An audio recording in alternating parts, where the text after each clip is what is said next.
Sejam bem-vindos a mais um episódio do podcast Do Meio para o Topo, um podcast sem meias palavras para empresas em crescimento.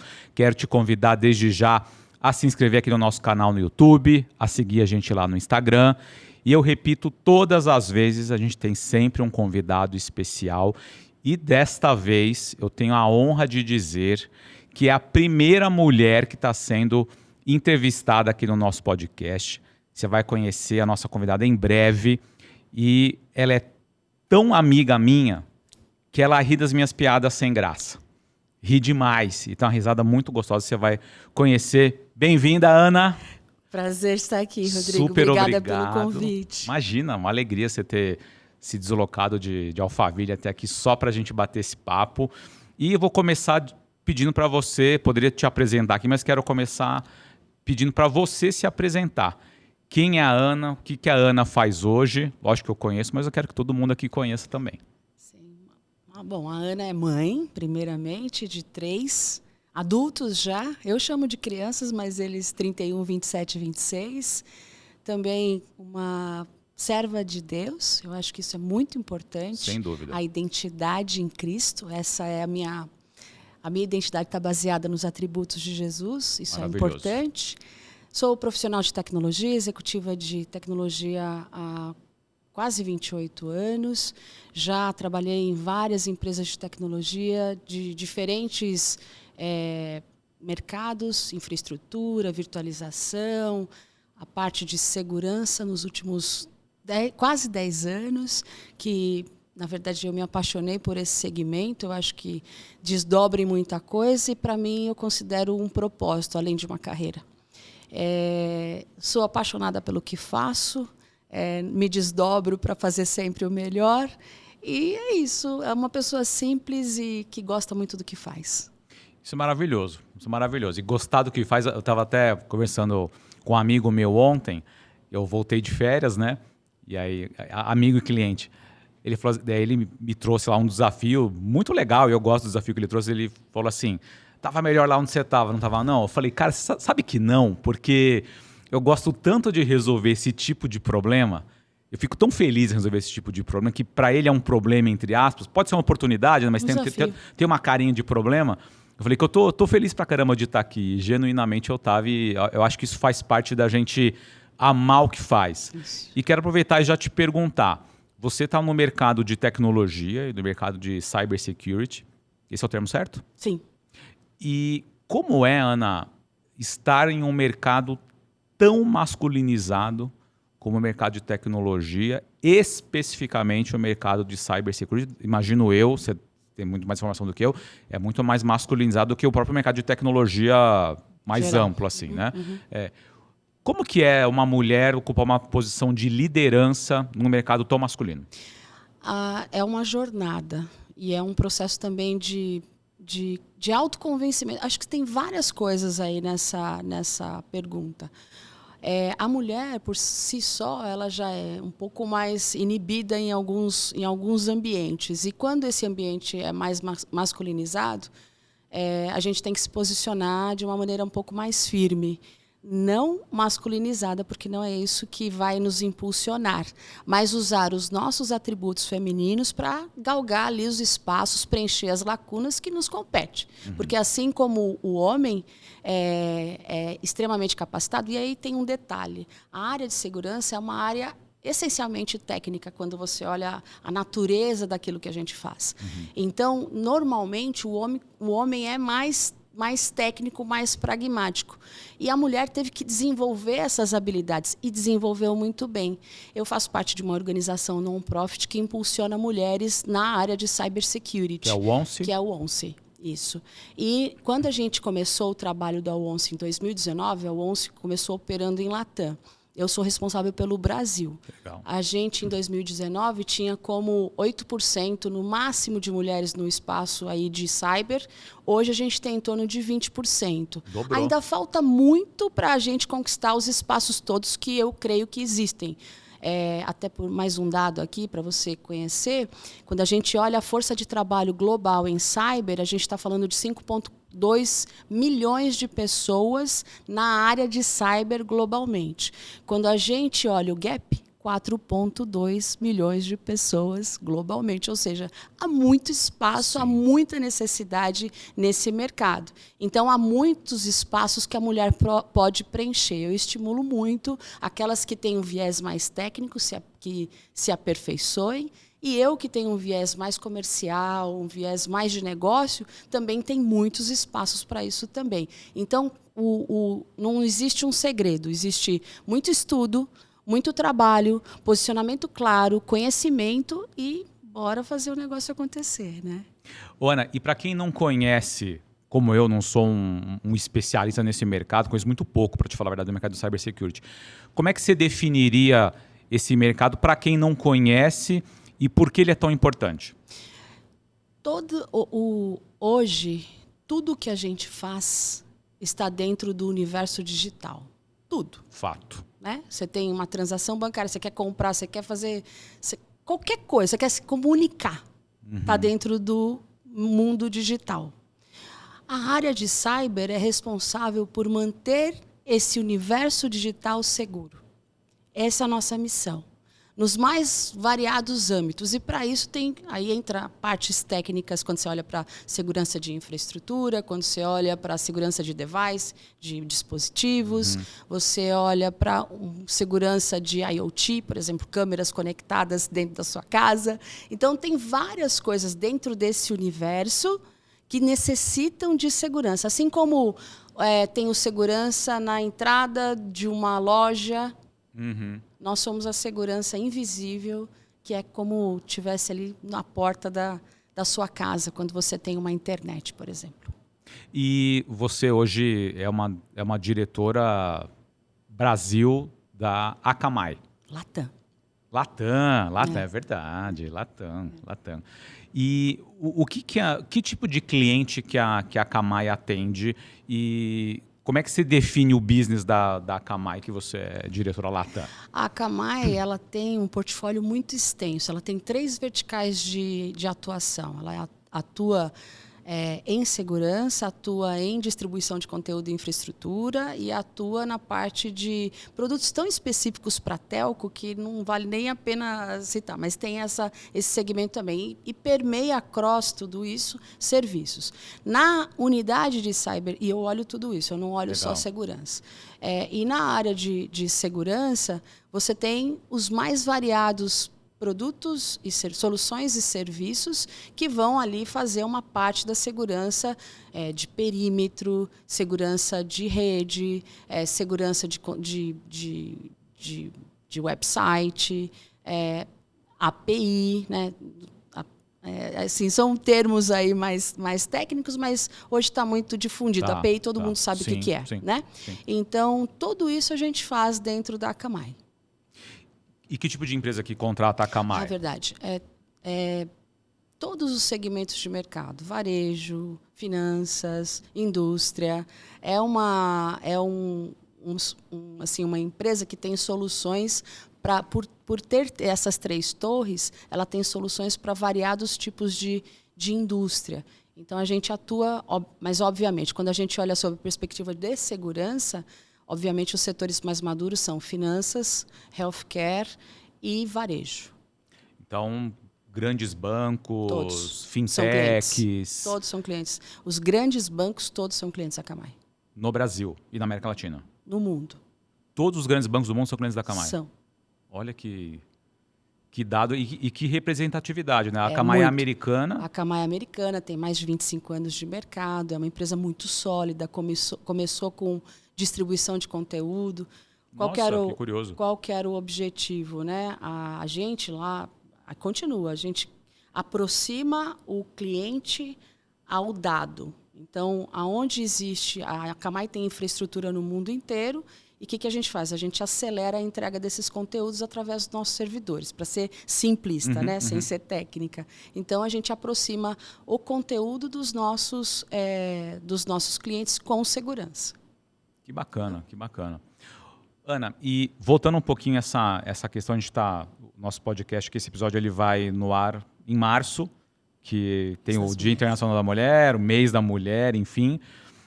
Eu espero de verdade que a gente chegue em um momento como sociedade que a gente não precise falar isso. Que a gente não precise ter o mês da mulher. Não existe o mês do homem, concorda comigo? Sim. Não tem por que existir o mês da mulher. Eu estou exagerando. Não. Né? Mas, sim. É uma ferramenta que em algum momento tem que deixar de usar. Momento precisa ser temporário isso, né? Isso, concordo. E aí, voltando à questão, o que faz a WOMC e como é que se pronuncia? W-O-W-C-Y? W-O-M-C-Y. W-O-M-C-Y. Women in Cybersecurity. Women in Cybersecurity, legal. E como é que você foi parar nessa organização que levanta essa bandeira importante? Existem algumas coisas aí, uma questão pessoal também envolvida nisso. Uhum. Quando eu comecei em cybersecurity, foi justamente era inóspito, e olha que não faz tanto tempo, 10 anos é nada. Nossa, né? Nada. É nada. E eu senti isso. A separação entre o homem e a mulher dentro dessa jornada de cyber eu vivi. Porque como eu não sou uma pessoa de caracteristicamente técnica, eu fui automaticamente meio que desprezada ali num primeiro momento. E para vencer isso, eu fui estudar. Então, eu consigo, não em profundidade, mas eu consigo falar dos temas de segurança, seja genericamente e alguns temas significativos para a área. Uhum. Então, quando eu vi isso, né, eu comecei a prestar atenção, mas não tomei nenhuma ação. Eu fui tomar ação para eu me capacitar e vencer ali as barreiras que eu estava detectando. Talvez até algumas meio que instintivamente, não praticamente ali enxergando que eram barreiras nesse aspecto. Mas o que me impulsionou para o ONCE foi uma promessa que eu fiz. Quando eu perdi meu marido há 3 anos, e quando uma das coisas que ele falou para mim, um pouco antes de falecer, foi: puxa, você é uma pessoa muito intensa, você vai para cima, resolve não sei o que, nananã, e você não pode mudar, né? Você precisa continuar. E eu tenho uma preocupação. A dor também gera uma energia, só que você pode canalizar essa energia da dor para desenvolver coisas boas com ela, ou ela vai te consumir. E a minha maior preocupação é essa dor te consumir. Eu preciso te pedir para você transformar essa dor em amor. Eu não sei o que você vai fazer, não sei, nem quero saber, viu? Porque eu não tenho mais nada com isso. Meu marido era muito engraçado. Mas, isso aí é problema teu. Mas não esquece disso. Nunca esqueça disso. E aquilo ali bateu no meu coração. Eu falei assim, Agui, eu vou fazer alguma coisa. Eu não sei o que mesmo, mas eu vou fazer. Desculpa te interromper, ele já estava doente quando ele falou isso para você? Ele estava no hospital. Ele morreu mais ou menos uns 5 dias depois. Nossa. E aí, alguns meses antes, eu tinha participado de um painel de mulheres falando sobre a carreira em tecnologia, em cyber especialmente, para umas 200 meninas ali entre 16 e 20 anos. Então, éramos executivas ali, uma de infraestrutura, 2 de segurança, e eu conheci uma pessoa que era a antiga presidente da ONCE no Brasil.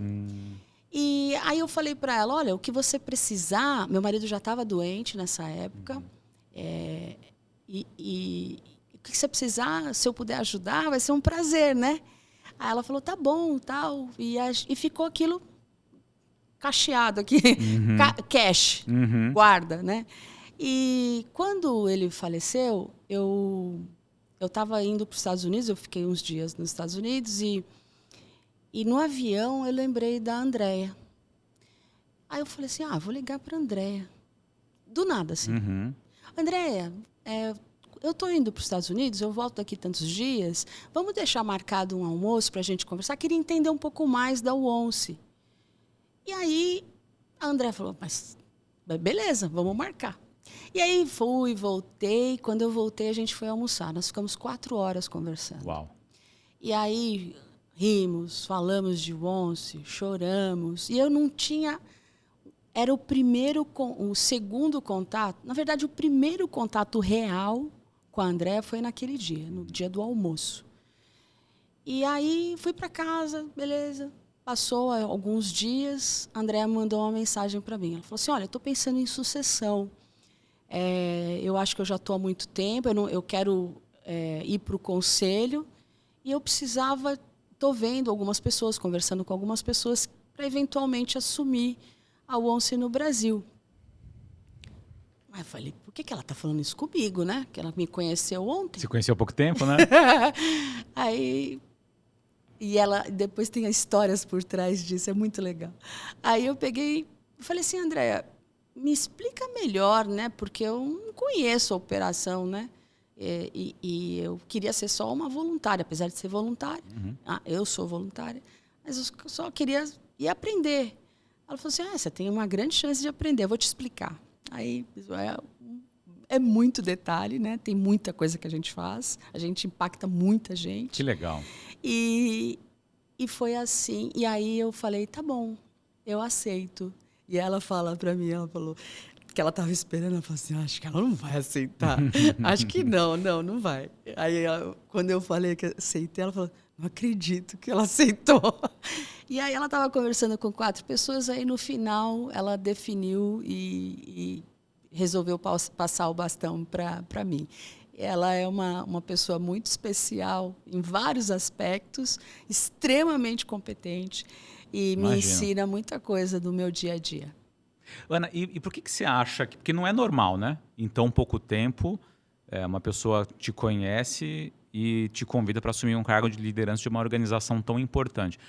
O que você pode dizer, e eu sei que você é humilde, por isso que eu estou te fazendo essa pergunta, o que você acha que a Andréa viu em você para te convidar tão rápido para assumir uma função? Eu tenho meu palpite, mas obviamente quero te ouvir. Eu acho que ela viu integridade, ela viu genuinidade, certo? Né? Acho que sim, acho que sim. Ela viu assim uma capacidade de execução por conta dessa energia toda, e ela entendeu que ali a dor viraria amor.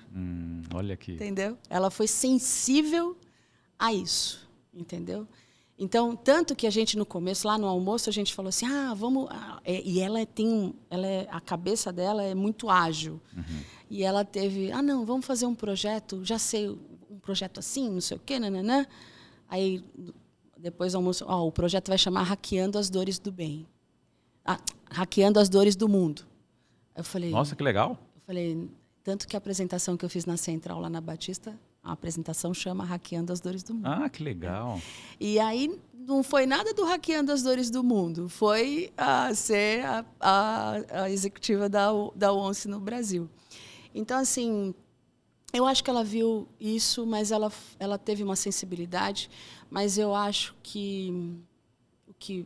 tenho certeza que quem impulsionou isso foi Deus. Não tenho dúvida. Cuidado de Deus comigo, entendeu? E eu creio, se eu estiver falando bobagem, por favor, discorde de mim. Mas eu creio que Deus viu ali que você tinha um canal para transformar a tua dor em algo que fizesse bem para você e para as outras pessoas. Sim. Por isso que eu falo que é o cuidado de Deus. É muito isso, porque não é usual, né? Não. Alguém te conhecer em tão pouco tempo, te convidar. Eu falei, quando eu te fiz a pergunta, eu falei, eu tenho meu palpite, e meu palpite era Deus em primeiro lugar, e depois, e aí te conhecendo eu posso afirmar isso, né? O teu entusiasmo, você é uma pessoa super entusiasmada, com uma energia a milhão, eu acho isso maravilhoso. E a verdade, né? Que a gente te escuta, né? A gente sente verdade no que você fala. E a verdade aparece. Cedo ou tarde ela aparece. No teu caso, parece super cedo. Porque quando você fala, a gente já sente a verdade na hora, né? Então, mas que legal, que bacana.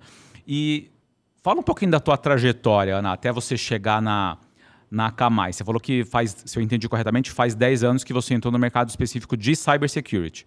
Sim. Como é que foi tua trajetória até você chegar na Akamai?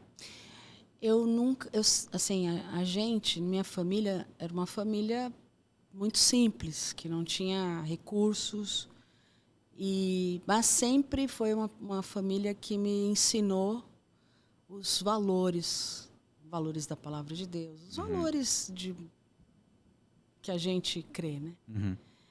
E uma das coisas que eu sempre estava falando isso para minha filha hoje, eu tenho tanta certeza de quando tem alguma situação, algum desafio, eu tenho tanta convicção, certeza de que Deus está movendo as coisas, independente das perdas, do sofrimento, onde você vê coisa boa perdendo o seu marido, com quem se foi casado há quase 30 anos, né? Não, mas tem.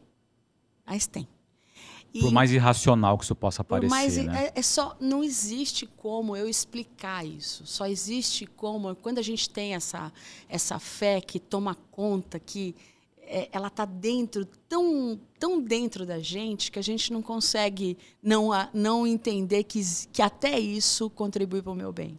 Entende? Eu não consigo explicar isso, eu só consigo sentir isso. E eu tinha uma certeza naquele momento, lá atrás, quando eu era adolescente, que aquele lugar não era o lugar que Deus tinha preparado para mim. Que aquele lugar era um lugar de passagem, que eu teria que construir pontes para outras realidades que não eram aquelas, né? De tanta escassez, de tanta dificuldade.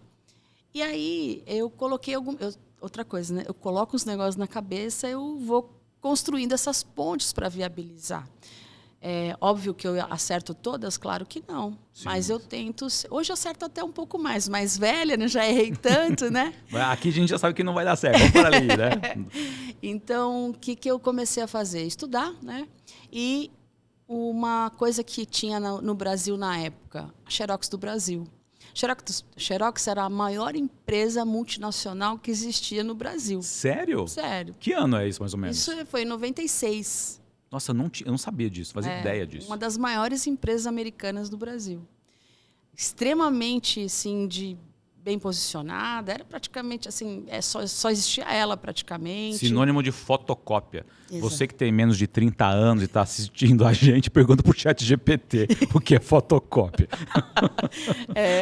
E isso, ela que gerou isso. E aí eu falei assim, puxa vida, já pensou se um dia eu trabalhasse na Xerox? Eu ia ganhar bem, ia ajudar todo mundo. Minha cabeça funcionava assim, né? Legal. Aí eu falei, vou tentar. E foi frustrante. Na época, né, não tinha internet, você tinha que entregar o currículo em mãos, era um negócio muito maluco, né? E a Xerox tinha filiais espalhadas por vários locais do Brasil, em São Paulo, várias unidades. E aí eu fui em algumas unidades que eu entendia que eram unidades filiais menores, que de repente o meu currículo teria mais aderência ali, né? E você morava em São Paulo? Morava em São Paulo. Ah, tá. Nasci aqui. Aí eu fui em Guarulhos, fui em lugares mais distantes, assim, e nada, né? Aí eu desisti. Aí eu falei assim, nossa, Aí eu orei, eu falei assim, Deus, puxa vida, será que não dava para dar uma forcinha, né? Aí não. Aí eu peguei e aí conheci uma amiga. Essa amiga falou assim, olha, tem uma vaga na Xerox, na Paulista. Eu falei assim, centro financeiro, se o cara de Guarulhos não me quis, imagina o cara da Paulista. Aí eu falei, não, isso não vai funcionar. Eu lembro que assim, eu não tinha roupa para ir na entrevista. Caramba, meu. Né? E aí eu peguei emprestado um sapato de uma bijuteria de outro, uma camisa. E lembro que eu fui para a entrevista com roupa de todo mundo, menos minha. Nossa. Aí cheguei lá, todo mundo era entrevistado por uma pessoa. Eu por 3. Ao mesmo tempo. Aí na mesa aqui, eu aqui, 3 aí. Um gerente, um supervisor e um diretor. A vaga era para qual função? Para vendas. Vendas. Era o maior salão de vendas da Xerox aqui no... Um era Interlagos, o outro era Avenida Paulista. Caramba. Tá? Aí eu falei, quando eu entrei lá, eu falei assim, nossa, um lugar super chique, né? Eu falei assim, nossa, mas... E aí vem a primeira lição, né? Não duvide nunca do que Deus tem para você. Ele te coloca em lugares que você não imagina. O prédio chama Top Center, né? E Deus me colocou no Top Center. Que legal, eu conheço Top Center. E aí eu fiz a entrevista. Quando terminou a entrevista foi bem difícil. Eu nunca tinha feito uma entrevista daquele jeito. Foi muito difícil. E aí eu fui embora. Tinha muita gente, era um processo de seletivo muito grande. Então o elevador estava demorando muito para subir de novo, né? E tinha um horário, assim, tinha um acúmulo de gente ali no hall do elevador e tinha um sofá. Aí eu sentei no sofá, falei, vou esperar esse negócio acabar. E o sapato estava me machucando. Eu vou esperar um pouquinho e vamos embora. E depois eu vou embora. Fiquei sentada ali. Aí chegou um cara falando assim... Oi, tudo meio espalhafatoso, assim. Oi, tudo bem? Não sei o quê, né? Eu falei, tudo bem. Aí ele falou assim, por que você está aqui? Eu falei, eu vim fazer uma entrevista aqui. Ah, e aí, o que você achou? Gostou? Eu falei, gostei. Você quer muito trabalhar aqui? Eu falei, quero.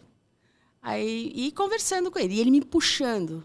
Ele era uma energia muito acima da minha, né? Cara de diretor comercial. O cara era o dono do negócio ali, era o cara que mandava em tudo. Olha que legal. Aí eu não sabia. Aí ele falou assim, vou te fazer uma pergunta. Você vai trabalhar em vendas, né? Eu falei assim, vou. Ele falou assim, vale qualquer coisa para vender? Eu falei, não. Vou responder a verdade, tá? Eu falei para ele. Os meus valores são inegociáveis. Então, se alguém esperar de mim que eu faça alguma coisa errada para vender... Eu não quero trabalhar aqui. Mandou bem. Aí eu era bem jovem, né? Aí ele tinha 20 anos. Aí ele pegou e falou assim, tá bom, boa resposta, gostei. Abriu a porta do negócio e falou assim, quem entrevistou essa daqui? Nossa, cara.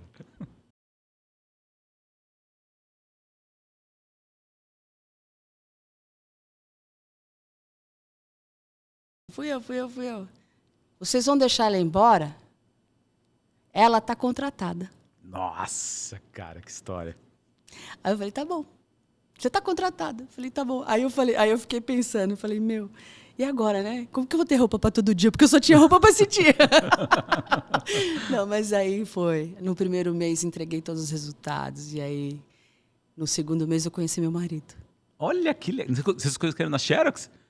Nossa, Sim. Eu não sabia dessa história. Ele era supervisor de vendas, gerente de vendas, e aí só que ele estava de férias quando eu comecei. E eu não... Então, tinha várias mesas, assim, várias salas, né? E a dele sempre estava vazia. Eu achei que não tinha ninguém nunca lá. Mas também não estava prestando atenção nisso. Eu queria dar certo, né? E aí um dia eu fui pedir uma calculadora, porque não tinha computador, todos os contratos eram em papel, então... E aí eu esqueci minha calculadora em algum cliente, falei, eu preciso de uma calculadora, será que alguém tem... E estava todo mundo usando as calculadoras para fazer a aferição ali dos contratos, né? E aí eu fui pedir para ele. Aí ele fala que eu fui pedir a calculadora já de caso pensado. Não era, não. Era só para fazer conta. Era só para fazer conta. Mas foi muito legal. Então, assim, eu conto essa história porque eu acho que a gente nunca pode, primeiro, duvidar do que Deus tem para a gente.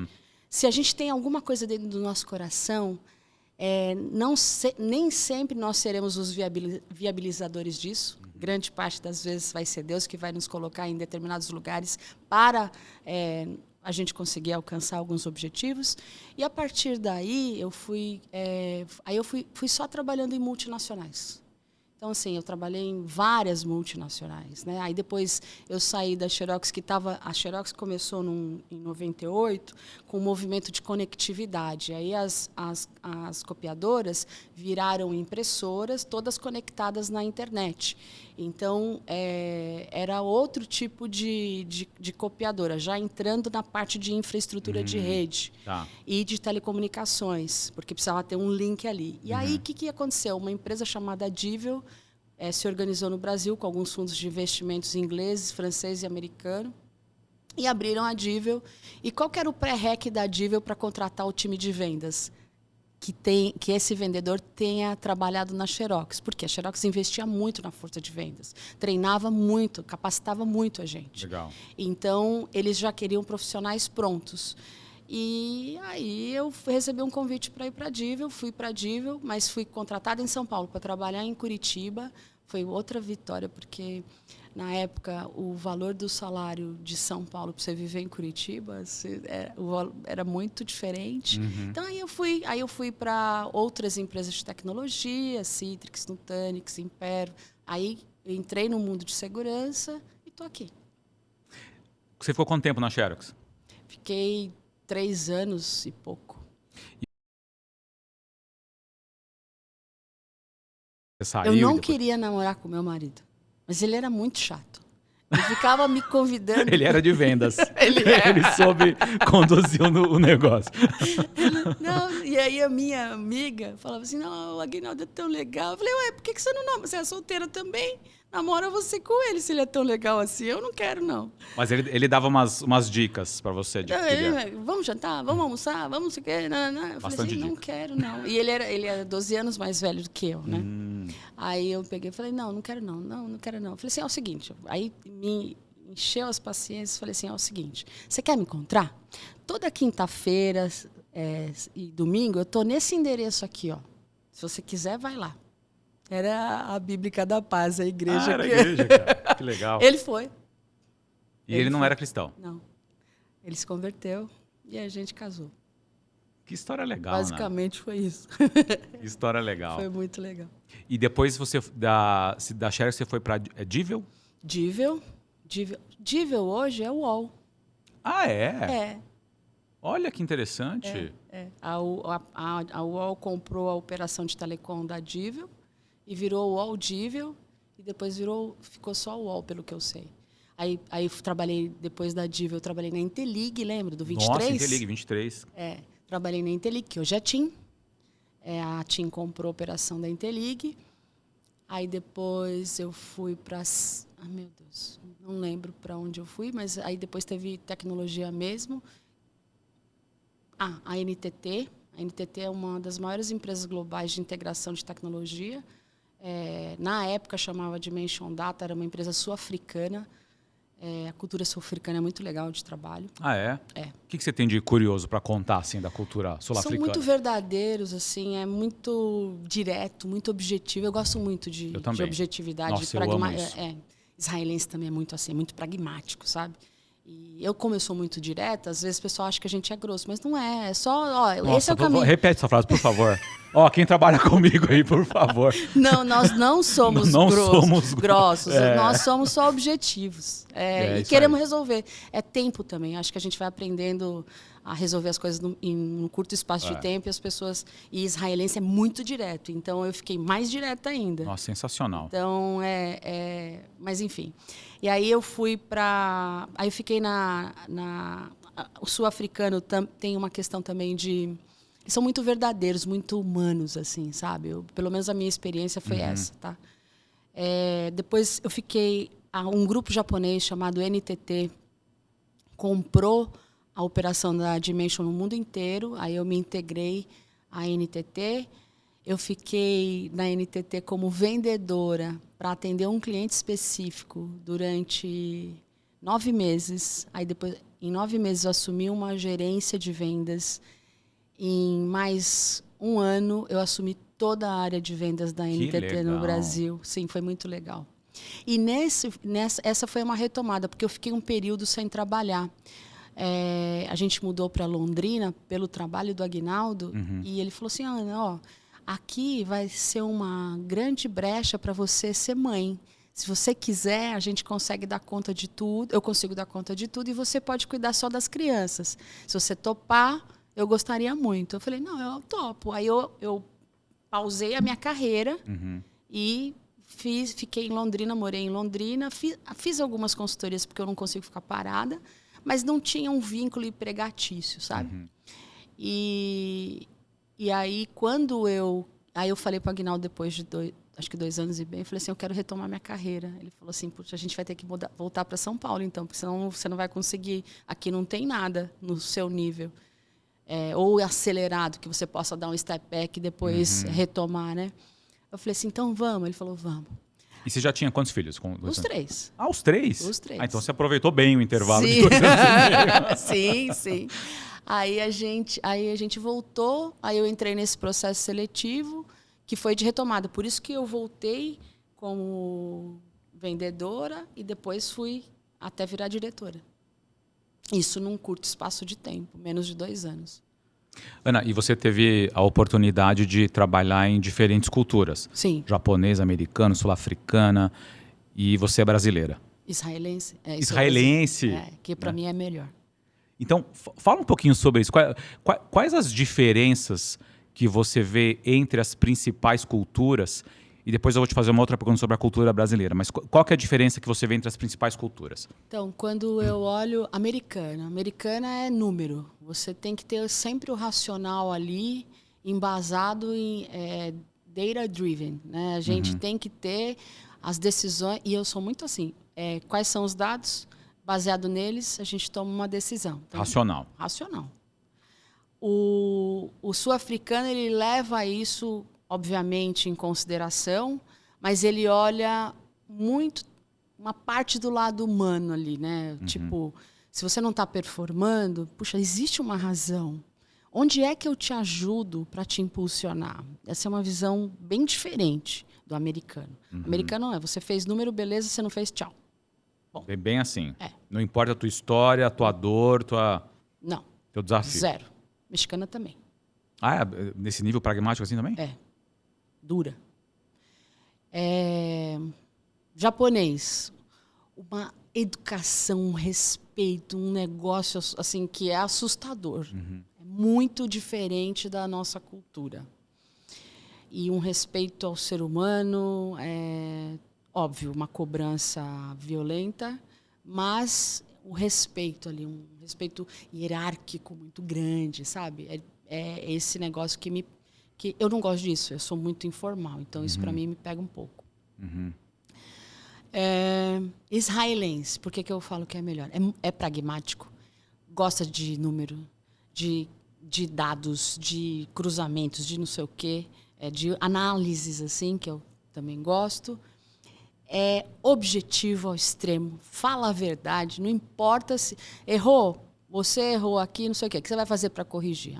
Legal, acho que vai dar certo. Não acho que vai dar certo, faz assim, assim. Existe toda uma troca ali. Excelente. E uma conversa muito direta, assim, objetiva, baseada no seguinte: temos que dar sucesso, vamos fazer as coisas funcionarem. Não está funcionando. O cara não vai mandar um recado. Tem um exemplo disso. Conta. O presidente global da Pantera, extremamente direto. Extremamente direto. E ele veio para o Brasil, ele falou assim, poxa, será que não dá para a gente ir mais rápido? Porque ele acha que, assim, que fechar um negócio com um grande banco brasileiro, é tipo assim, legal, a minha solução é muito boa, você compra aí e em um mês está tudo resolvido. Não, o ciclo de compra de um grande banco brasileiro é em torno de 18 meses. Uau. Tá? Então, o grande banco fechou, mas 2 anos depois, né? E ele queria ver como que acelerava isso e tal. Eu falei assim, vem para cá, para você ver o que eu estou fazendo, você ficar em paz, confortável, e saber onde está o nível de relacionamento e você ver se você tem alguma coisa a fazer, que eu não estou fazendo. Ele falou, beleza, boa. Nunca vi um brasileiro falar assim. Tá bom, vem aí. Aí ele veio. E a gente começou aí nos principais clientes e meu acesso é legal. Aí ele veio e falou assim, nossa, você não é a pessoa, a diretora regional da Pantera, você é a co-founder e CEO da Pantera na América Latina. Falei, tá bom, Amitai, vamos trabalhar. Aí vamos, tal. Aí ele pegou e falou assim, realmente, você é quase israelense. Olha. Eu falei assim, aí ele falou assim, vou te dar os feedbacks. Aí ele fez uma lista lá, falou, isso não está funcionando, acho que você deveria fazer assim, isso está funcionando, isso aqui... Ele foi me guiando ali, foi muito bom. Aí eu falei assim, cara, será que ele está falando a verdade mesmo? Tem tanta coisa boa, porque quando você olhava ali, tinha uns 3 itens que não estavam capenga e mais uns 10 que estavam funcionando. Falei, é muita diferença. Um cara israelense... Está muito otimista. Ele não tá, será que ele está falando a verdade mesmo? Aí eu liguei para o CMO, ele falou, e aí, Ana, como que foi a visita do... Ele que é co-founder também. Ele falou assim, eu falei assim, ele falou isso. Eu falei, será que ele está falando mesmo a real, né? Aí esse CMO falou assim, escuta, jamais nós falaríamos alguma coisa pelas suas costas. Nossa. Nós sempre vamos falar o que achamos para você. Ninguém vai mandar recado para você. Nunca esqueça disso. Eu falei, tá bom. Maravilhoso. Por bem, ele falou por bem e por mal. Então, mas é mais simples trabalhar. Não estou dizendo que é mais fácil, embora eu acho particularmente que é mais fácil e mais simples. Né? Você sabe com quem você está lidando. E uma coisa que eu brinco muito com o meu time, porque eu também tenho esse perfil de ser direto, mas por um outro lado eu sempre falo, ó, se em algum momento você achar que eu nunca aconteceu, tá? Mas enfim, pode acontecer, né? Sou humano, posso falhar nesse aspecto. Mas se em algum momento você achar que eu perdi o respeito, que eu ultrapassei alguma linha, por favor, me fala, porque eu vou repensar. Vou repensar, mas não vou deixar de ser direto nunca. E eu brinco assim, gente, eu sou absolutamente transparente. Até aqui dá para ver minhas veias. Quem quiser tá aqui, ó, conheça. Mas eu acho que isso é uma ótima cultura. Economiza do meu ponto tempo, de vista. Exatamente. Entendeu? Exatamente. Que a gente não tem. Que a gente tem tanta coisa para fazer, e ao invés de ficar... Por exemplo, não a Argentina em geral, mas assim, existe um mimimi, assim... É mais difícil, você tem que... Então, cada cultura tem o seu ponto positivo e o seu ponto negativo. Eu acho que nós somos muito... A gente dá muita volta para resolver uma coisa que é isso. Na minha visão pessoal, Concordo. O brasileiro ele não é objetivo. Concordo. E às vezes a gente... por ser mais direto, é interpretado como uma pessoa mais grossa. Assim. E tem outro lado da história também. Tem gente que se aproveita disso para ser grosso. Né? Tem esse outro lado, não vamos negar. Né? É verdade. Mas eu acho que... Mas é diferente a objetividade, a ser direto, objetivo, de usar isso. Quando a pessoa quer causar... quer ser grosso, ela naturalmente é. Dá para distinguir quem está sendo objetivo. Acho que sempre eu falo, espere de mim objetividade. Eu não tenho muita paciência para algumas coisas, eu preciso resolver. Tô rindo porque eu sou igualzinho. Eu preciso resolver. E 3 filhos, isso tudo eu tive que aprender, porque mãe de 3 filhos, sempre trabalhando em empresa grande, viajando... esposa, não é só... não que o homem não tenha tarefas, mas a mulher tem uma sobrecarga muito maior do que o homem quando você olha overall, né, tudo que a gente faz. Eu concordo. Né? Eu acho que vocês têm mais... Eu acho que vocês são mais multidisciplinares do que a gente.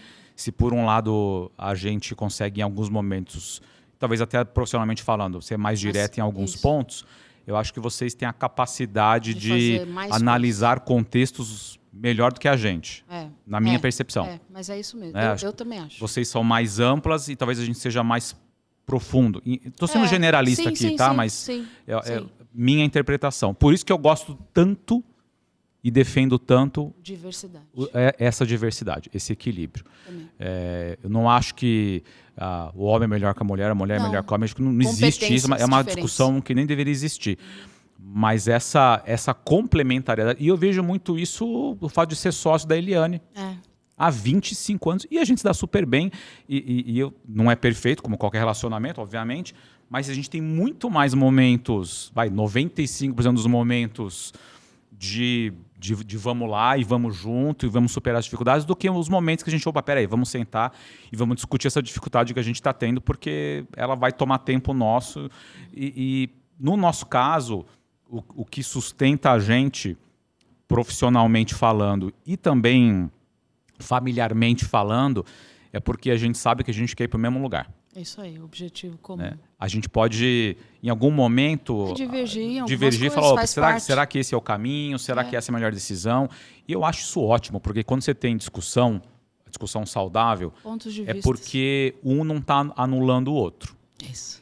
Um sente que tem espaço para o outro falar, mesmo que esse espaço não seja em concordância com o outro. E a gente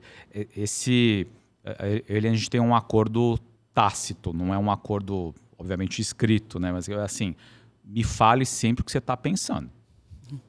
Eu posso até não concordar, mas me fala. Uhum. E nós dois somos assim. Uhum. Né? Acho que uma coisa muito legal que a gente tem na relação é que a gente sabe onde a gente não é bom. Que bom. E aí então a gente vai buscar ajuda, profissionalmente falando, inclusive. Legal. A Vepo desde sempre teve consultoria, Fundação No Cabral, hoje a gente tem uma outra empresa que nos auxilia, porque, aqui até aqui a gente consegue ir, daqui para cá a gente vai ter que buscar ajuda. Estamos de acordo? Estamos de acordo. E vão executando. E a coisa vai muito bem.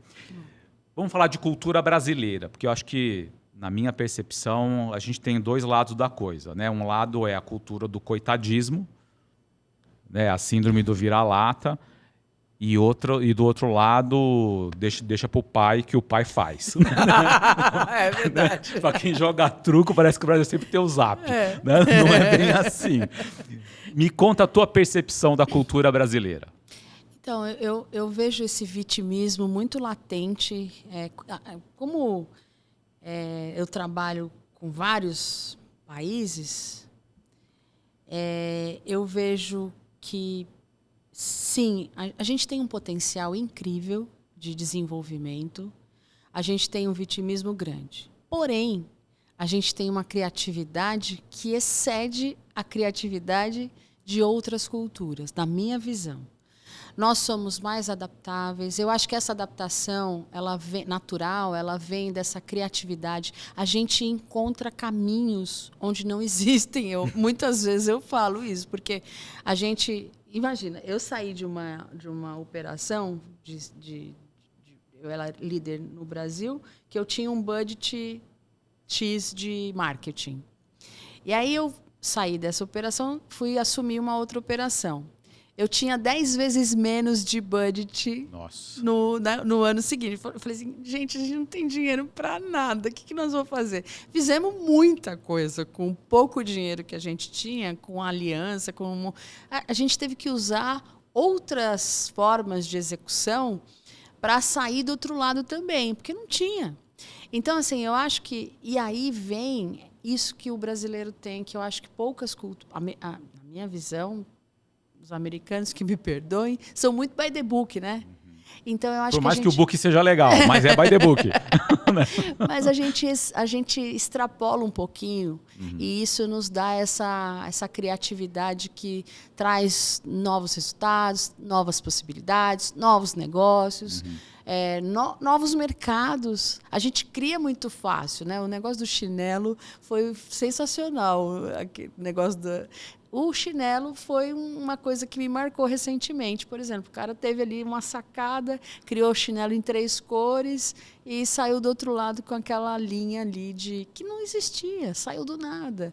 Então, assim como tem a história de um cara que faz um brownie aí, que virou um brownie nacional. Isso tudo, cara, de uma dificuldade do limão, as pessoas fazem uma limonada muito rápido. Eu acho que a gente tem isso de positivo. Se a gente tirasse essas coisas que atrapalham, esse vitimismo, esse mimimi, essa coisa, e fosse mais pragmático, mais focado, a gente faria muito mais. Isso é que me incomoda, porque eu vejo muitas possibilidades e vejo as pessoas se podando ali por coisas bobas. Que se ela passasse a executar aquilo que ela tem todo de potencial criativo, ela faria muito mais, muito rápido. A gente se estagna, na minha opinião. É muito verdade o que você está falando, pelo menos para mim. Eu tenho exatamente a mesma percepção e eu tenho, até por estar nesse mercado criativo, né, como publicitário, eu tenho levantado muito essa bandeira de a gente descobrir, não só nós como publicitário, porque a gente é estimulado a exercer a criatividade, assim como outras profissões, na área de moda, na área do entretenimento, arte, enfim. São áreas que, arquitetura, são áreas que naturalmente você é despertado para a criatividade, talvez na universidade, talvez em algum tipo de literatura. Mas parece que as demais profissões, minha percepção, tá? Parece que elas se dão uma podada na criatividade ou encapsulam a criatividade só nessas profissões que têm esse viés mais criativo mesmo. Mas eu sempre digo o seguinte, se você tem a capacidade de resolver, você é um engenheiro, uma profissão super cartesiana, tomar decisão de jeito mais cartesiano, mas você como engenheiro ou engenheira tem a capacidade de resolver problemas difíceis dentro da tua profissão, sim, você é criativo. Eu creio que o brasileiro, naturalmente, ele é criativo, até porque a gente foi formado na escassez como sociedade. A gente foi formado na escassez, então criatividade é método de sobrevivência, mas parece que a gente encapsulou o conceito de criatividade em determinadas para determinadas profissões ou atuações. Você fala, não sou. A gente acha super criativo o cara que vende mentos no semáforo colocar o bilhetinho assim, me ajuda a não morar mais com a minha sogra. A gente acha, né? E é criativo, é legal pra caramba. Mas assim, não é só esse cara que é criativo e não é só o publicitário. O engenheiro, ele é criativo, o matemático é criativo, o guarda de trânsito pode ser criativo dentro do universo dele. E eu tenho levantado essa bandeira. Cara, a gente tem um ativo como sociedade, que é a criatividade, que ele fica limitado pela nossa própria crença a algumas profissões. E não é bem assim. Não. Né? E falando da Bíblia, como que Deus criou a gente? Tá lá na Bíblia, a imagem e semelhança. Cara, de todas as maneiras que Deus... Essa frase não é minha, queria que fosse, que ela é muito boa, mas não é minha não. É de um pastor americano, esqueci o nome dele. Ele fala o seguinte, de todas as maneiras que Deus escolheu se revelar primeiro para nós na Bíblia, ele escolheu se revelar como um Deus criativo. Sim, verdade. Então tem uma mensagem aí. Né? Pô, se eu abro a Bíblia lá, no princípio, Deus criou o mundo, eu ia falar no princípio era o verbo, que é João 1, que é onde saiu o nome da verbo, né? Mas Deus escolheu se revelar para a gente como um Deus criativo. Então eu acho que tem muita informação aí para a gente. Né? Uma coisa que eu estava falando com a minha filha alguns dias atrás poxa, a gente crê em Deus, né? Determinadas situações ali que ela estava vivendo, eu falei assim, você já viu Deus perder o controle? Não existe isso. Não existe isso. Outra coisa, Deus é tão criativo, você acha que ele não tem uma solução para isso? É subestimar muito o seu Deus, né? Não pode fazer isso. Presta, assim, Deus tem a solução, só não vai ser no seu tempo e nem do jeito que você quer. Mas ele é criativo para estabelecer a solução agora. Com certeza. Né? Então, clama por isso, Deus. Usa a sua criatividade aí e dá um toque em mim, por favor. Aí ela fala, mas mãe... Eu falei, Deus é seu amigo, é seu pai. É assim que a gente fala com ele. Não tem que ter reserva. Pelo menos é o que eu creio. Lógico, né? Também. Então, é muito engraçado isso. A criatividade de Deus, ela em tudo. As cores, né? Não é tanta coisa. Eu acho que é muito... assim, eu acho que a gente precisa usar mais isso de uma maneira produtiva. Sim. Né? E não... E se permitir entender que não precisa se podar por uma profissão, não. Usar a criatividade. Puxa, tô aqui, estava numa reunião agora, vindo para cá.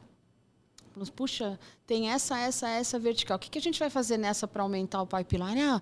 Aí eu falei, poxa, vamos fazer isso, vamos usar isso. A gente já tem ferramentas prontas aqui de incentivo. Usa as ferramentas de incentivo. Mas eu pretendo usar num time específico. Beleza, a estratégia da utilização da ferramenta que a gente tem é sua. Mas a gente tem. Cria alguma coisa.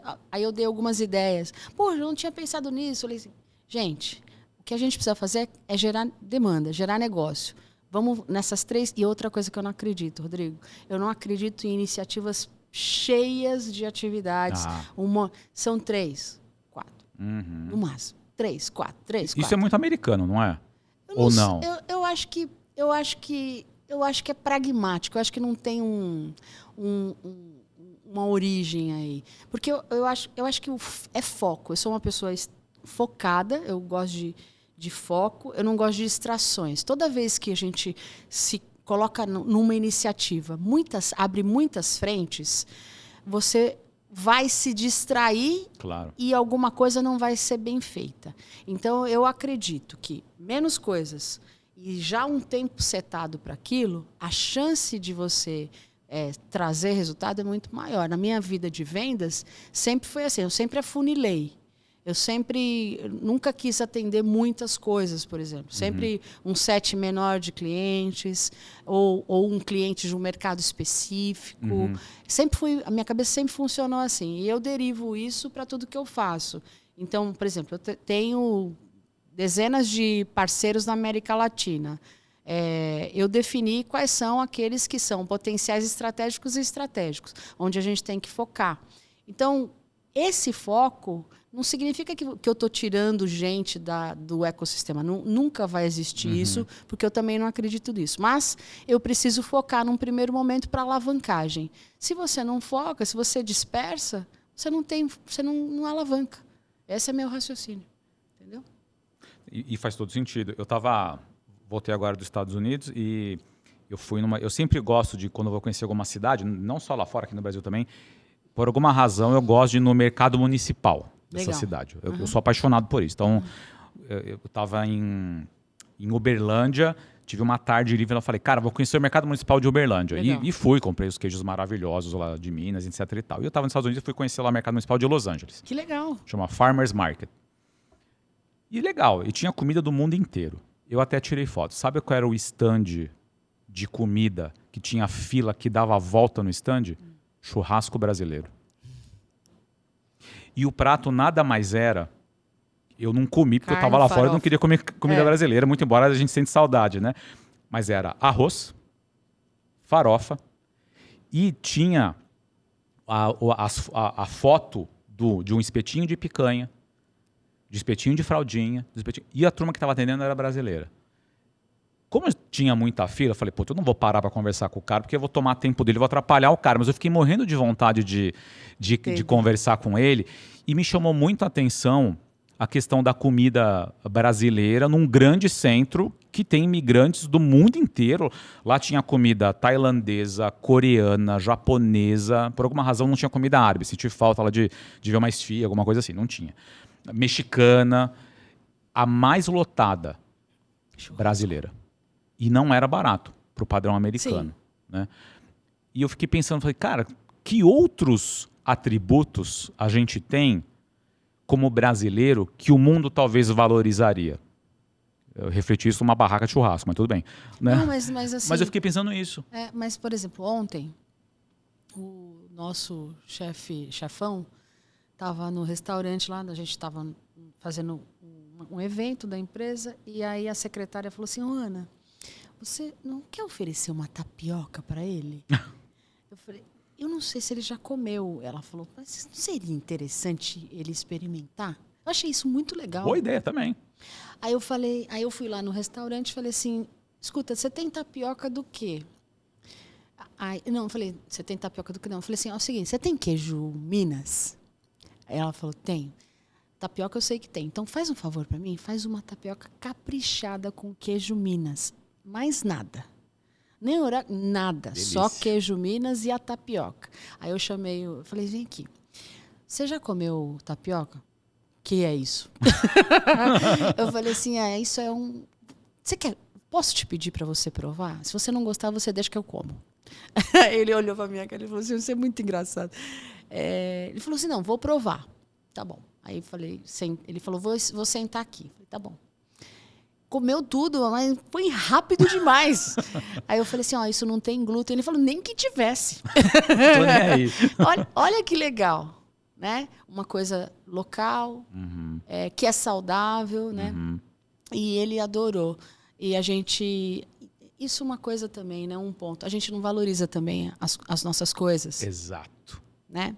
E aí a gente vê um cara lá, brasileiro do churrasco, lá em Los Angeles, valorizando e ganhando dinheiro em Provavelmente. cima, né? Em cima de uma coisa local. Eu acho que muitas vezes a gente... E eu estou fazendo uns testes, tá? Eu amo skincare e maquiagem. É um vício. Dá para você conversar algumas horas com a Eliane sobre esse tema, viu? Aí o que acontece? Eu sempre gastei muito dinheiro com coisas internacionais, né? Marcas internacionais. E faz uns 2 anos e meio que eu economizei muito dinheiro comprando marcas locais, produtos cosméticos brasileiros. E vou te contar, são muito bons e são muito baratos. E eles acharam esse nicho de cosméticos está crescendo muito, Rodrigo. Tá eu mesmo. fiquei assustada. Tem marcas brasileiras que eu não tinha a menor ideia que existia e que eram boas. E assim, então a gente precisa valorizar muito algumas coisas que a gente tem desenvolvido no Brasil. Não precisamos ser protecionistas, nada disso, Claro. olhando sob a perspectiva de mercado. Mas valorizando aquilo que a gente tem também. A gente tem pratos, comidas excelentes. A gente tem... quando a gente olha a manufatura e indústria, a gente tem vestuário, algumas coisas muito legais também. Cinema agora ganhando protagonismo. Cinema. E essa área de beleza... assustadoramente com altíssima tecnologia. Eu não tinha a menor ideia até comprar o primeiro creme há 2 anos e meio atrás. E olha, eu estou bem preocupada com as ruas porque eu estou ficando velha, então eu tenho que cuidar disso. Então, assim, acho que a gente precisa valorizar a nossa cultura, a nossa criatividade, a nossa indústria local, de qualquer que seja ela que esteja em ascensão, e impulsionar, porque isso é nosso. Né? E você vê um americano privilegiando mais outras culturas do que a dele? Pelo contrário. Né? E nós não temos isso, né? Como nação também. Eu acho que isso também atrapalha um pouco a gente sob a perspectiva de desenvolvimento de país, não de business, mas de país. Eu não tenho dúvida disso, porque quando você tem um problema com a sua identidade, todo o resto fica complicado. E se a gente não... eu não vou dizer valoriza, mas não joga um holofote para os pontos fortes da nossa cultura, porque eles existem. Por mais que, quando você fala de Brasil, talvez não venham coisas positivas à nossa própria cabeça num primeiro raciocínio, mas tem. É que eu sou muito impressionada, eu gosto muito da cultura judaica sob a perspectiva de valor, não de crenças, essas coisas assim, mas de valores mesmo. De preocupação com o outro, de valor à vida, de manter... A coisa que mais me impressiona é a preocupação que eles têm de manter a cultura deles, de salvar a cultura deles. Como eles são poucos, eles fazem de tudo para isso acontecer. Eu acho que é a nação que mais se preocupa com isso. Eu não vejo outra. Assim, e tem ritos muito bem definidos, né? Sim. E eu fico pensando, estava tendo essa conversa com um judeu há 1 semana e meia atrás. Eu falei assim, já imaginou se o meu povo fizesse o que o seu povo faz? Porque nós somos muitos. Né? E a riqueza que a gente tem tudo aqui nesse lugar. Se você planta, dá. Né? Minério. E o brasileiro, ao contrário do que alguns falam, a gente é trabalhador. Muito. A gente rala pra caramba. Muito. A gente é trabalhador, sim. Não tem essa coisa aí do lazy people, pessoa, né, preguiça. A gente não é assim. Não é. Não vou dizer que não tem gente assim, claro que tem, mas não é a maioria. Toda a cultura, todo o país tem, mas não é a maioria. Não. E voltando a falar da cultura israelense, não sei se você conhece um livro chamado Nação Empreendedora. Você já leu esse livro? Startup Nation. Startup Nation, em inglês, exatamente. Sim. A frase de abertura, eu li o livro inteiro, obviamente, mas assim, a frase de abertura do livro é uma frase do Shimon Peres, que foi primeiro-ministro de Israel, e ele fala assim: as pessoas preferem se lembrar a imaginar. Preferem se lembrar do que imaginar. Falei, cara, eu não sei quanto eu paguei no dia, mas tá pago. Só com essa frase. Uma coisa que Israel tem, né? É o investimento em startups, né? Tem mais de 415 startups de segurança num país tão pequeno. E de lá saem as maiores soluções de segurança, de cibersegurança para o mundo. E nesse envolvimento todo com Israel por conta disso, porque de lá que saem as melhores soluções de segurança, eu converso com muita gente de lá. Uhum.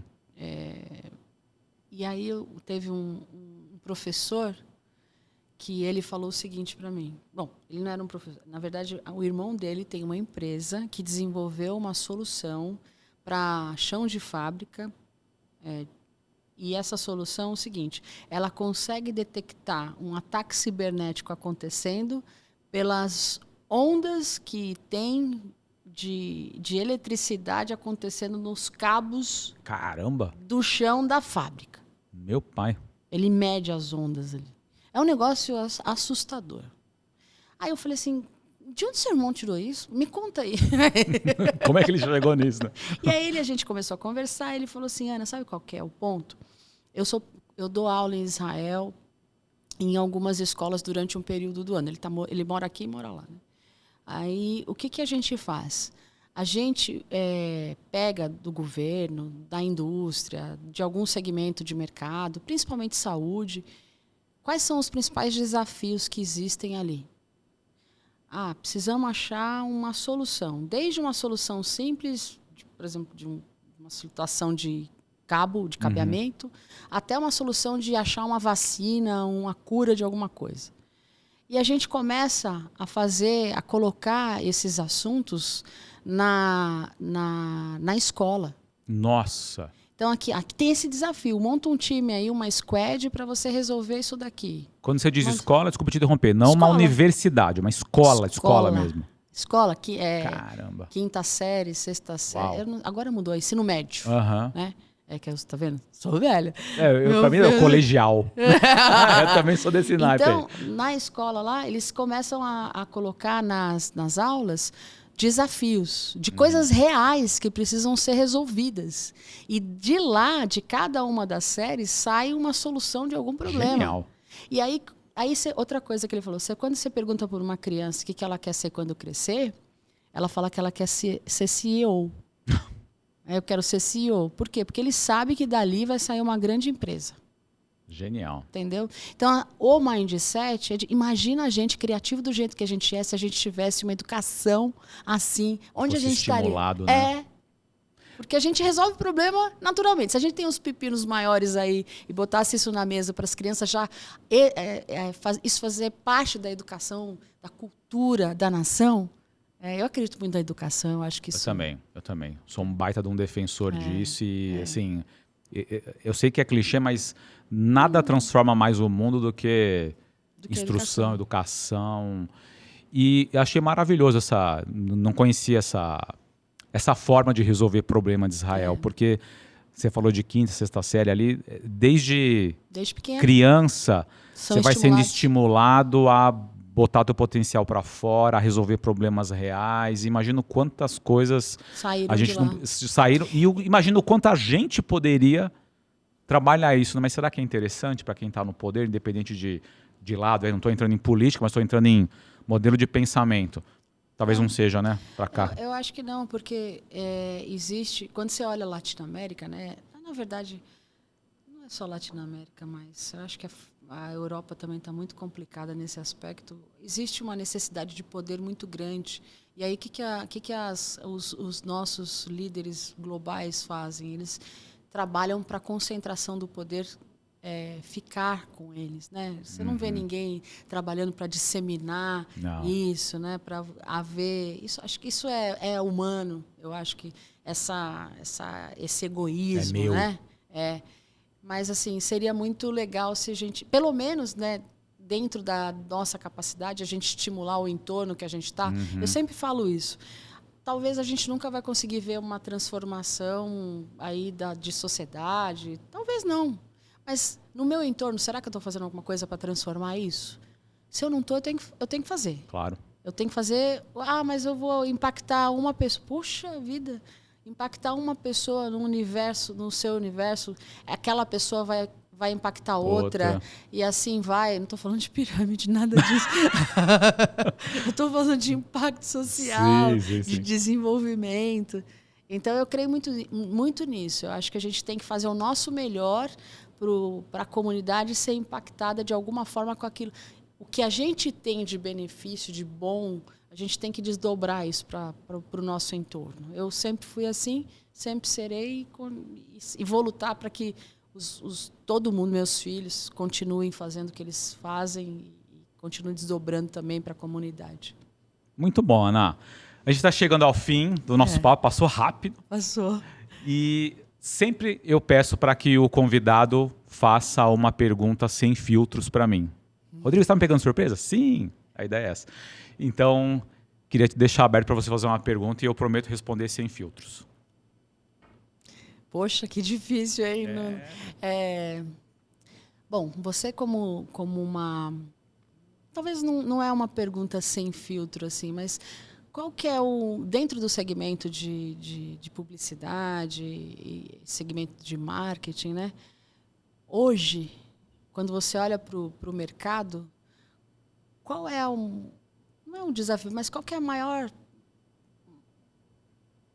desafio, sim, que você tem num primeiro momento? Você chegou num cliente pela primeira vez. Qual que é o maior desafio seu? A sua dor quando você chega num primeiro momento ali? Ser relevante. Porque esse meu cliente ele tem tanta oferta hoje, tanta possibilidade, tanto acesso, tanto canal, uma rede poderosa de conexões. Como é que a gente, como empresa, e aí depende do segmento, né? Pode ser marketing, pode ser tecnologia, pode ser... Como é que a gente, como empresa, continua a ser relevante? Como é que eu vou fazer com que, ao final dos 45 minutos, uma hora e meia, quando a conversa é boa, ao final da reunião, esse meu cliente pense assim, cara, valeu a pena ter ouvido. Gastei bem ou investi bem esses meus minutos, essa minha hora que valeu a pena, né? E eu acredito que tem um meio de a gente ser relevante e ele é muito básico, que é você verdadeiramente se interessar pela pessoa que está na sua frente. Porque ele vai trazer, se ele sentir verdade na tua pergunta, se ele sentir que há um interesse genuíno ali, comercial, claro, mas antes disso, tem um interesse genuíno de resolver um problema. Quero te ouvir para resolver um problema. Eu acho que eu tenho ferramentas, atributos e condições de te ajudar a resolver um problema. Qual é o teu problema? Conta para mim. Lógico, não precisa ser literal essa pergunta, mas né, acho que isso faz com que a gente seja relevante. Ter alguém na minha frente que está verdadeiramente interessado a resolver meu problema e tem condições para isso, tem ferramenta para isso, tem atributo para isso. Você tocou num ponto que, só para finalizar o último exemplo, há um livro, na verdade, chama Listen Pace. Não tem em português, só em inglês. Como é que é o nome? Repete, por favor. Listening. De ouvir. Pace. Pace de... Pace. Tá. Esse livro foi o primeiro livro que eu li quando eu fiz um curso de liderança lá, Rollins College, lá em Orlando. E eu não tinha a menor ideia que existia PhD em ouvir. Sério? Sim, Dr. Rick Bombard, que é o escritor do livro. Não sabia disso também. Ele, o que a gente estava fazendo um um curso de liderança e gestão de pessoas. E qual que é a principal, né, sob a perspectiva daquele curso, e eu acredito nisso, qual que é o principal atributo de um bom líder? Saber ouvir. E não é só líder, vendedor dos nossos negócios, no nosso dia a dia, no nosso posicionamento. A comunicação começa no ouvir, não começa no falar, né? E eu lembro que quando esse é um livro que eu leio uma vez por ano, até hoje, desde 2013. Dá para baixar no Kindle, na Amazon? Não sei. Dá, acho que dá. Dá. Comprarei. Pode ler. Ele é um guia, ele é um instrumento, é uma ferramenta.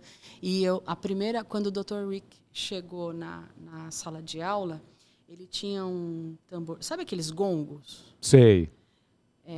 Enorme, que faz barulhão. Que você vai... Era o gongo, eu não sei o nome daquilo. Era um tamborzinho desse tamanhinho e um martelinho desse tamanho. Que legal. Aí ele pegou e falou assim para a classe, fechem os olhos. E aí ele bateu uma vez naquele negócio. O barulho foi muito alto. Sério? Sério. E aí todo mundo falou, esse cara trouxe um gongo para dentro da sala, que louco, né? E aí ele falou assim, vocês ouviram porque foi muito alto. Mas a comunicação não necessariamente começa audível. Então, aí a gente vai falar sobre a linguagem corporal. Aí ele entrou no... Como é que você pode ouvir uma pessoa? Bom, foi muito legal o negócio e parte dessas aulas está dentro do livro. Olha, que legal. Tá? Então, desculpa, eu estendi um pouquinho além, pô, valeu mas demais. essa é uma dica que eu dou para todo mundo. No discovery de oportunidades nos clientes, que a gente precisa mais ouvir do que falar. E isso é muito importante, porque isso gera ali o interesse real por aquilo que o cliente está buscando, né? E é interessante isso que você está falando, vou fazer o último comentário aqui também. Eu entrevistei aqui o Igor Duarte, que é presidente da Associação Comercial aqui de Sorocaba, um grande amigo. E faz 7 anos que eu dedico um dia por mês, 2 meio períodos, que dá um dia, para atender as empresas que são associadas da Associação Comercial e, em sua maioria, micro e pequenas empresas que não é o target da Verba. Então, eu estou lá porque, de verdade, eu quero aprender. Eu não quero perder esse pulso da micro e da pequena empresa. Tá né? ouvindo. E aí, assim, toda final de consultoria, o time da associação pega o feedback. Né? Elas pegam, não sou eu que pergunto. E a pergunta é, valeu a pena ter feito a consultoria? Que para o associado é gratuito. Mas ainda assim, ele está abrindo mão do tempo dele e do micro e pequeno empreendedor que tem que, como diz minha avó, subiar e chupar cana ao mesmo tempo. Né? Para ele é mais difícil abrir mão do tempo. E a coisa que eu mais leio nos feedbacks, e eu leio todos, né? A coisa que eu mais leio é, ele demonstrou interesse em me ouvir. Eu falei, gente... Porque não é comum. Rodrigo. Cara, mas como é que pode? É uma coisa tão básica, tão óbvia, para você começar uma comunicação, pô, você falou e de fato é isso mesmo. Primeiro você escuta e depois você coloca suas considerações baseadas na escuta. Não é o normal. Por incrível que pareça. Então, assim, por isso que eu acho que o podcast é uma excelente ferramenta. Porque você para ouvir, eu paro também para te ouvir. É uma troca. Então, por que faz tanto sucesso um podcast? Porque as pessoas param começa a experiência do sucesso do podcast, não começa com a audiência, começa com a gente aqui, que está ouvindo um ao outro, entendeu? Então é muito legal. E detalhe, né? A gente se conhece, sei lá, 2, 3 anos? Acho que uns 3 anos, né, Ana? Você contou histórias aqui que você não sabia. Não sabia. Por exemplo, conheci o Agnaldo na Xerox. Não tinha a menor ideia. Né? E outras histórias legais que você contou, essa do sapato. E aí fiquei pensando quando você contou, acabei não falando, mas será que se você tivesse o seu próprio sapato, eu teria ido? O teu pé ia doer e você iria sentar lá? Boa, não tinha pensado nisso. Né? Por isso que os caminhos são perfeitos. Você poderia estar assim, nossa, que humilhante, bem entre aspas, né? Poxa, não tenho uma roupa para ir, mas acho que eu não vou. Você poderia ter pensado isso, né? Poderia. Mas aí falou, não, vou pegar um sapato aqui, o sapato que não era seu te incomodou, você sentou e cruzou com o cara ali. Será que isso é uma coincidência? Não. Claro que não. Não. Ana. E a minha vida, ela é cheia desses marcos de Deus. Isso é muito. E no momento, por isso que eu falo para os meus filhos, no momento aqui agora, a gente não tem a noção do que Deus está fazendo. Agora, aqui na frente, com 52 anos, olhando para tudo isso que aconteceu, eu vejo Deus em todos os momentos. E Ele me educou agora, mais sóbria, a vê-lo em todos. Agora eu estou vendo ao vivo. Eu falo isso. Antes eu via o replay e o VAR ali. Eu vi o corte, né? O corte. Agora não. Agora eu vejo ao vivo. Olha que legal. Então isso é muito importante também, né? A fé. É a fé. E é um privilégio, né? É um privilégio. Não deveria ser, porque isso todo mundo devia... Mas enfim. Ana, adorei o papo. Obrigada. Obrigadão mais uma vez. Obrigada a vocês. Pessoa querida, de sorriso fácil, entusiasmada. Obrigado a você também que ficou com a gente até agora. Tenho certeza que você gostou desse papo. E peço que você, assim como a Ana falou, né, da gente disseminar essa valorização da nossa cultura, do jeito, não do jeitinho brasileiro, do pejorativo lá, mas do jeito brasileiro de ser genuíno, verdadeiro, criativo, entusiasmado, pau para toda a obra, flexível. Então, dissemina esse episódio e oramos e trabalharemos para que você possa alcançar o crescimento sendo brasileiro. Vai para cima, não desiste e vamos que vamos. Se inscreve no canal mais uma vez. Obrigado por ter ficado aqui com a gente até agora e até o próximo episódio do Meio para o Topo. Valeu!